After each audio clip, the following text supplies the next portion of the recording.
Hello everyone, welcome to Civil Hub. आज हम continue करेंगे अपने टॉपिक विजन आईएएस के PD 365 yearly current affair environment के साथ। So without wasting any time let's start the topic. हमारा आज का पहला टॉपिक है स्टबल बर्निंग का। ये न्यूज़ में इसलिए है क्योंकि ईपीसीए ने अपनी रिपोर्ट सबमिट की है रिसेंटली ऑन स्टबल बर्निंग, जिसमें इन्होंने ये बताया है कि क्या क्या हार्म जो है इन्वायरमेंट को हो रहे हैं बिकॉज ऑफ स्टबल बर्निंग। आइए सबसे पहले जानते हैं ईपीसीए के बारे में।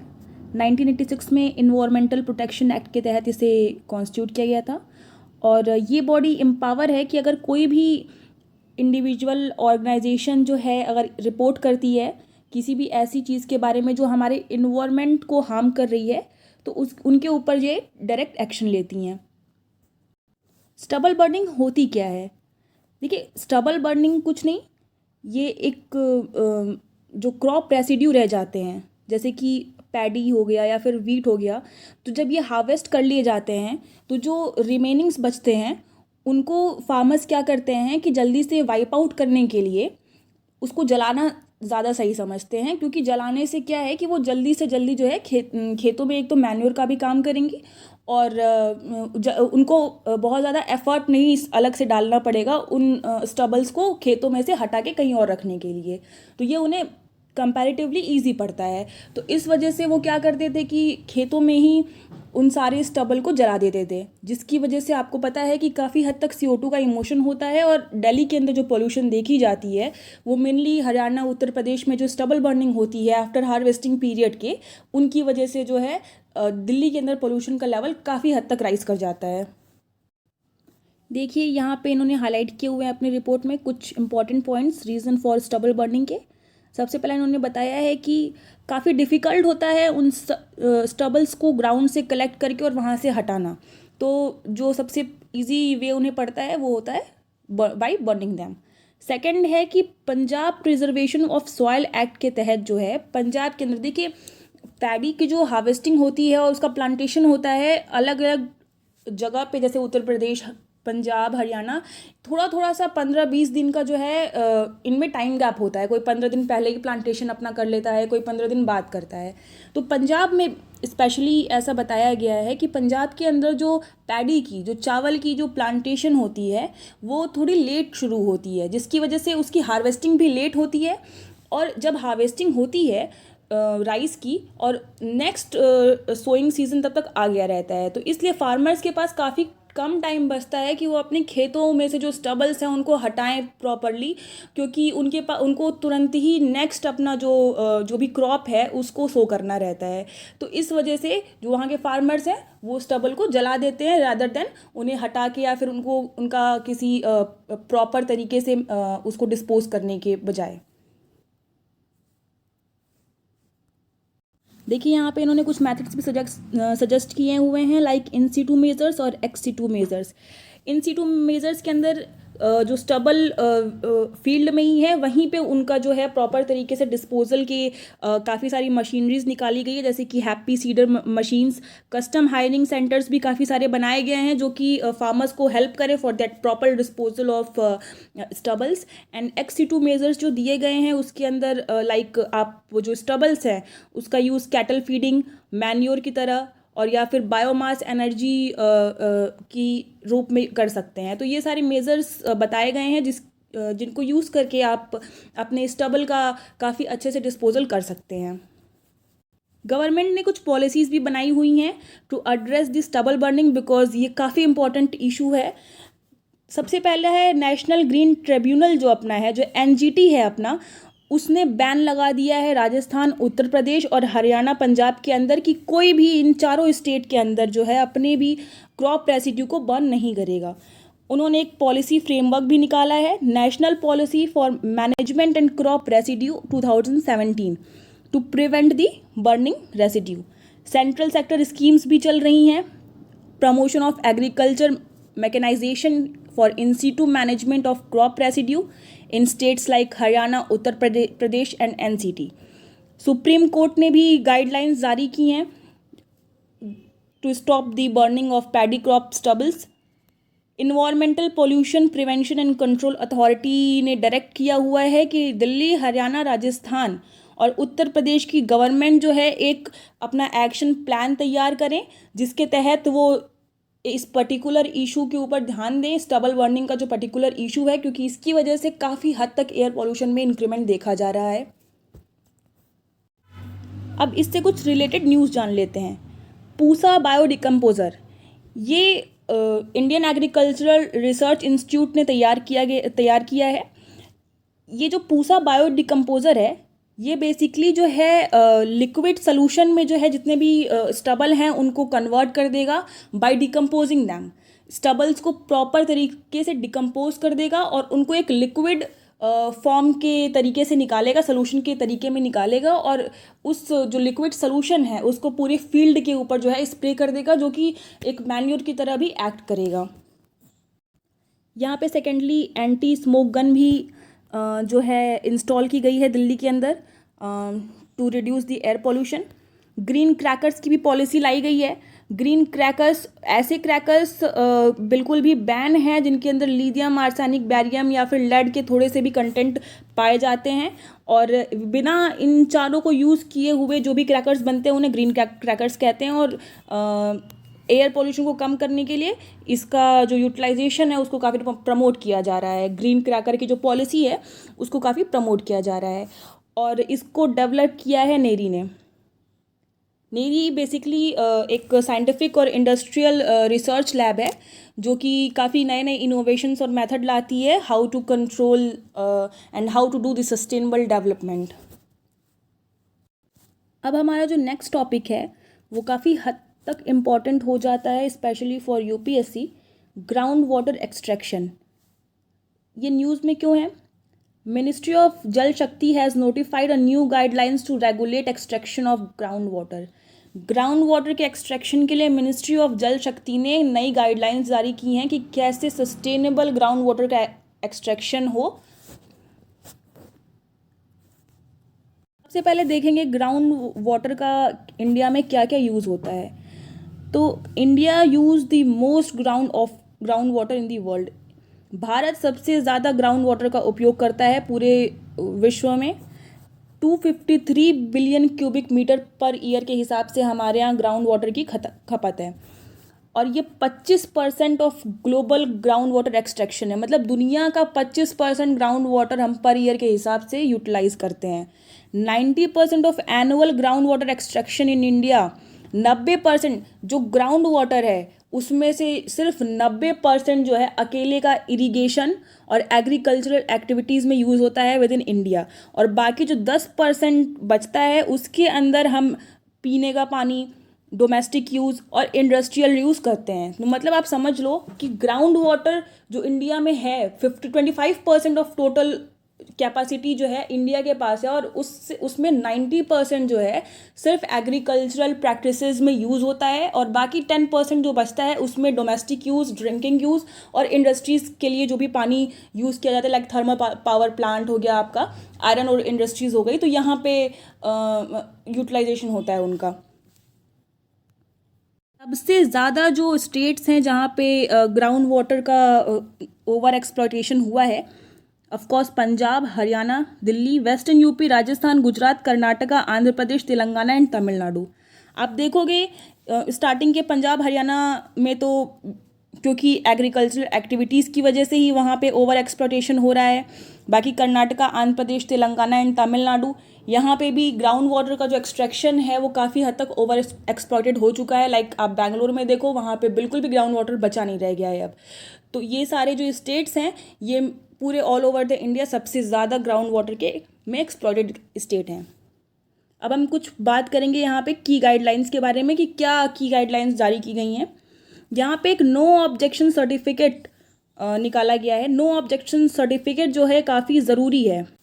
अब एनओसी के इंट्रोडक्शन की वजह से जो है, देखिए एनओसी का जो सर्टिफिकेट है वो काफ़ी मैंडेटरी कर दिया गया है कि जो भी इंडस्ट्रीज़, हाउसिंग सोसाइटी है या फिर प्राइवेट वाटर सप्लाई टैंकर्स हैं जिनको भी ग्राउंड वाटर की ज़रूरत है, उनके पास ये नो ऑब्जेक्शन सर्टिफिकेट होना ही होना चाहिए। दूसरा जो यहाँ पे इन्होंने किया है, जो भी ऐसा कोई प्रोजेक्ट है या फिर ऐसा कोई प्रपोजल है जो कि किसी वेटलैंड के 500 मीटर के दायरे के अंदर किया जा रहा है, वेटलैंड प्रोटेक्टेड बॉडीज़ हैं रामसर कन्वेंशन साइट के तहत, तो 500 मीटर के अंदर किसी वेटलैंड के अगर कोई भी प्रोजेक्ट कैरी ऑन करना है तो आपको प्रॉपर उसका डिटेलिंग, अपने प्रोजेक्ट का प्रॉपर डिटेलिंग प्रोसीजर बताना होगा कि आपका प्रोजेक्ट जो वहाँ पे काम करेगा या फिर लगने जा रहा है, उसकी वजह से जो वेटलैंड है उनके प्रोटेक्शन में कोई भी दिक्कत नहीं आनी चाहिए। तीसरा, यहाँ पे installation of digital water flow meters is mandatory. Digital water flow meters इन्होंने लगाया गया है। जितने भी एनओसी, जितने भी नॉन ऑब्जेक्टिव सर्टिफिकेट के बेनिफिशरीज़ हैं, उनको जो है एक डिजिटल वाटर फ्लो मीटर जो है मैंडेटरी इंस्टॉल करना पड़ेगा, जो कि प्रॉपर आपको बताएगा कि कितना ग्राउंड वाटर खर्च हुआ है, कितना एक्सट्रैक्ट किया जा रहा है, इन सारी चीज़ों की प्रॉपर रिपोर्टिंग देगा। सो इससे हमें ईजी पड़ेगा कि हम अच्छे से ग्राउंड वाटर का यूज़ कर सकें इन अ सस्टेनेबल वे। यहाँ पे कुछ इंपॉर्टेंट बॉडीज़ हैं जिनके बारे में हमें पता होना बहुत ज़रूरी है। यूपीएससी एज यूजुअली इनसे सारे क्वेश्चन प्रीवियस ईयर में आ चुके हैं। सेंट्रल ग्राउंड वाटर अथॉरिटी, ये इन्वायरमेंटल प्रोटेक्शन एक्ट 1986 के तहत जो है इसको इस्टेब्लिश किया गया था to manage and develop the ground water resources. Central water commission, ये एक मिनिस्ट्री ऑफ जल शक्ति से अटैच्ड ऑफिस है जिसकी रिस्पॉन्सिबिलिटी है for initiation, coordination and further scheme for control and conservation and utilisation of water resources throughout the country. पूरे देश के अंदर इनिशिएशन, कोऑर्डिनेशन और पानी का कैसे कंजर्व करें और कैसे उसका प्रॉपर यूटिलाइजेशन हो, ये इसका काम है। और इसकी जो सबसे इम्पॉर्टेंट चीज़ हमें याद रखनी है कि ये एक अटैच्ड ऑफिस है with the ministry of Jal शक्ति। कुछ और related news, India water resource information system, ministry of Jal शक्ति ने एक न्यू वर्जन लॉन्च किया गया है इंडिया वारिस का। ये एक वेब पोर्टल है containing information related to water resources. मतलब इस पोर्टल पे कितने वाटर रिसोर्सेज हैं हमारे पास, क्या क्या है, कितना लेवल ऑफ डिस्चार्ज हो रहा है उन वाटर बॉडीज़ में, क्या उनकी कंडीशन है, उन सब के बारे में आपको इस पोर्टल पे जानकारी मिल जाएगी। इंडिया वारिस जो कि अभी इनोवेट न्यू वर्जन लॉन्च किया गया है वारिस का, ये 2019 में लॉन्च किया गया under national hydrology project. National water informatics centre जो है इस पूरे इंडिया वारिस का जो न्यू वर्जन निकला है इसको मेंटेन करेगी और इसको अपडेट करेगी। ये बहुत इंपॉर्टेंट है। नेक्स्टली हम बात करेंगे zero liquid discharge, very very important prelims के लिए, स्पेशली 2021 के लिए। देखिए, इसका जो सबसे पहले जान लेते हैं कि ये न्यूज़ में क्यों है। ये न्यूज़ में इसलिए है क्योंकि ये जो ज़ीरो लिक्विड डिस्चार्ज की पॉलिसी है, ये एक बैलेंस मेंटेन करने का ट्राई करेगी। जो इसके टारगेट्स हैं वो बेसिकली कोशिश यही करेंगे कि एक इन्वायरमेंटल प्रोटेक्शन, मतलब इन्वायरमेंट, सस्टेनेबल इन्वायरमेंट और इंडस्ट्रियल डेवलपमेंट, अगर देखा जाए तो डेवलपमेंट और इन्वायरमेंट को कैसे हमें साथ में लेके चलना है और उन दोनों के बीच में बैलेंस बनाना है, यही है ज़ीरो लिक्विड डिस्चार्ज पॉलिसी का जो मेन ऑब्जेक्टिव है। अब हम कुछ जान लेते हैं कि ZLD इज़ व्हाट अबाउट। ये एक वाटर ट्रीटमेंट प्रोसेस है। ये एक वाटर ट्रीटमेंट प्रोसेस है और जिसके ये ZLD सिस्टम जो है वो वाटर को इस तरीके से प्रॉपर ट्रीट करता है, जो भी वेस्टफुल वाटर निकलते हैं इंडस्ट्री से उसको रीयूज़ और रिसाइकिल करके वापस उसी इंडस्ट्रीज़ में उन पानी का यूज़ किया जा सके। ये ZLD सिस्टम के थ्रू हो सकता है। ये काफ़ी advanced water waste management treatment technology है। इसका प्रोसेस जान लेते हैं हम। देखिए, water waste is a filtered membrane technology such as ultra filtration. अलग अलग मेम्ब्रेन्स को यूज़ करके वाटर का फिल्टर किया जाता है। यहाँ पे separate water is reused and concentrated further treated. देखिए, सबसे पहले जो भी सेपरेट, जो भी रीयूज वाटर हैं उनको सेपरेट रख लिया जाता है और जो बाकी बचे हैं उनको फिर से, मतलब बार बार इसमें फिल्ट्रेशन का प्रोसेस होता रहता है। बेसिकली ज़ीरो लिक्विड डिस्चार्ज के अंदर वही है कि अलग अलग प्लाज्मा मेम्ब्रेन्स को यूज़ करके जो है बार बार पानी को जो है फ़िल्टर किया जा रहा है और उसे अलग अलग जगहों पे अलग अलग इंडस्ट्रीज़ में यूज़ किया जा रहा है। तो बेसिकली यही इसका ऑब्जेक्टिव है। रिवर्स ऑस्मोसिस के थ्रू भी इसका जो है फ़िल्ट्रेशन किया जा सकता है और थर्मल प्रोसेस के ज़रिए भी हम इस पानी को फ़िल्टर करके और वापस से इंडस्ट्रीज़ में यूज़ करने लायक बना सकते हैं। तो बेसिकली यहाँ पे 3 मेथड दिए हुए हैं। 3 process basically zero liquid discharge के अंदर आपके आते हैं। सबसे पहले हम पानी को जो है प्री ट्रीटमेंट करेंगे, जिसमें हम उसमें से जितने भी फिज़िकल केमिकल हैं और बायोलॉजिकल जो भी उसमें टॉक्सिक सब्सटेंस है उनको हटा देंगे। फिर उसकी रिवर्स ऑस्मोसिस करेंगे मेम्ब्रेन के थ्रू एंड देन लास्ट में इवोपरेट और क्रिस्टलाइजेशन प्रोसेस से, जो कि बेसिकली एक थर्मल प्रोसेस है, लास्ट में हम उसको फिल्टर आउट करके और उसको रीयूज़ करने के लायक बना देंगे। तो यही है पूरा ZLD का मैकेनिज़्म। इसमें बस बेसिकली हमें यही याद रखना है कि इसके ऑब्जेक्टिव क्या हैं और इसकी डेफिनेशन ZLD है क्या, वाटर ट्रीटमेंट प्रोसेस, बस इससे ज़्यादा इसमें कुछ जानने के लिए है नहीं। अब हम बात करेंगे स्टॉकहोम कन्वेंशन की। Very important point. ये न्यूज़ में क्यों है? न्यूज़ में ये इसलिए है क्योंकि रिसेंटली कैबिनेट ने 7 persistent organic pollutants that is POPs को जो है स्टॉकहोम कन्वेंशन के अंदर जो है बैन कर दिया है within India to control the air pollution and of course sustainable management of the environment. यहाँ पे जो 7 बैंड POPs हैं उनमें सबसे पहला जो है chlordecone, hexabromo biphenyl, commercial octa BDE, tetrabromo diphenyl ether and pentabromo diphenyl ether, pentachlorobenzene, hexabromo cyclododecane, हेक्साक्लोरोब्यूटाडाइन।